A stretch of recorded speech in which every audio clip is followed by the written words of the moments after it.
Welcome to Shri Learning Academy. Our today's topic is amplification attack. So let's get started. An amplification attack is a form of distributed reflective denial of service, that is, DDoS attack, which was explained in previous chapter. It leverages a third-party server to magnify the volume of traffic directed towards a specific website or network. The attacker utilizes a falsified IP address, which appears to be the target's IP address, to send a series of small data packets to a server. This server, often an open DNS resolver or NTP server, then responds to these packets by sending a significantly larger amount of traffic towards the targeted website or network. The sheer volume of traffic can overwhelm the targeted system, resulting in a crash. But how does an amplification attack work?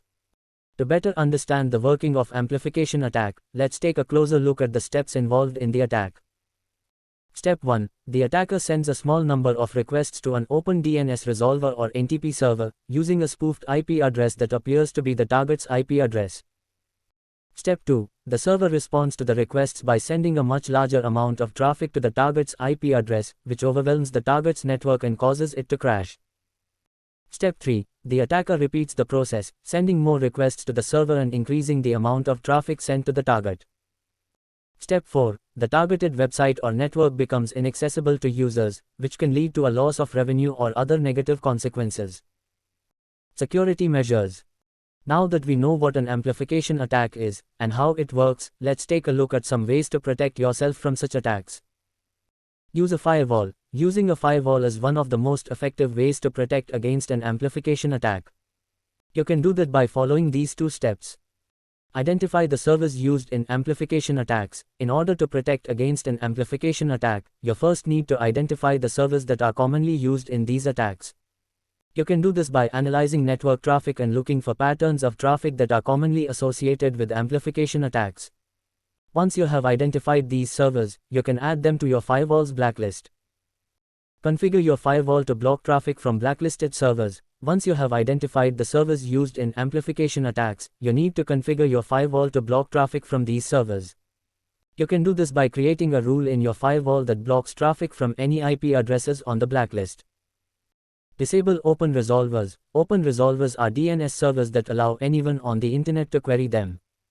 These servers can be easily exploited by attackers to amplify traffic and launch an amplification attack.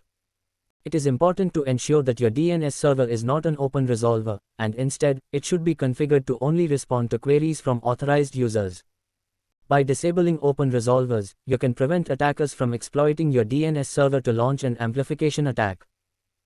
Keep software up to date. Attackers often exploit known vulnerabilities in software and systems to launch cyber attacks. It is important to keep all software and systems up to date with the latest patches and updates to prevent attackers from exploiting known vulnerabilities. This includes operating systems, web servers, applications, and any other software or system components that are used on your network. Use rate limiting. Rate limiting is a technique that limits the amount of traffic that can be sent to your network or website. This can help prevent an amplification attack by limiting the number of responses that can be generated by the attacker. By setting a limit on the amount of traffic that can be sent to your network, you can prevent the attacker from overwhelming your network and causing it to crash. In conclusion, amplification attacks are a significant threat to businesses and organizations, and it is important to take steps to protect yourself from these attacks. By using a firewall, disabling open resolvers, keeping software up to date, and using rate limiting, you can significantly reduce the risk of an amplification attack. It is important to stay vigilant and regularly assess your network security to ensure that you are protected against the latest threats. Thank you so much for watching this video.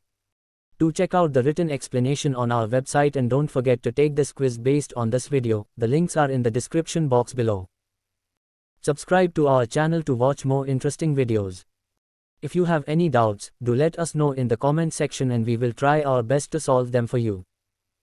For private coaching, do contact us by visiting shrilearningacademy.com or on WhatsApp. See you in the next one.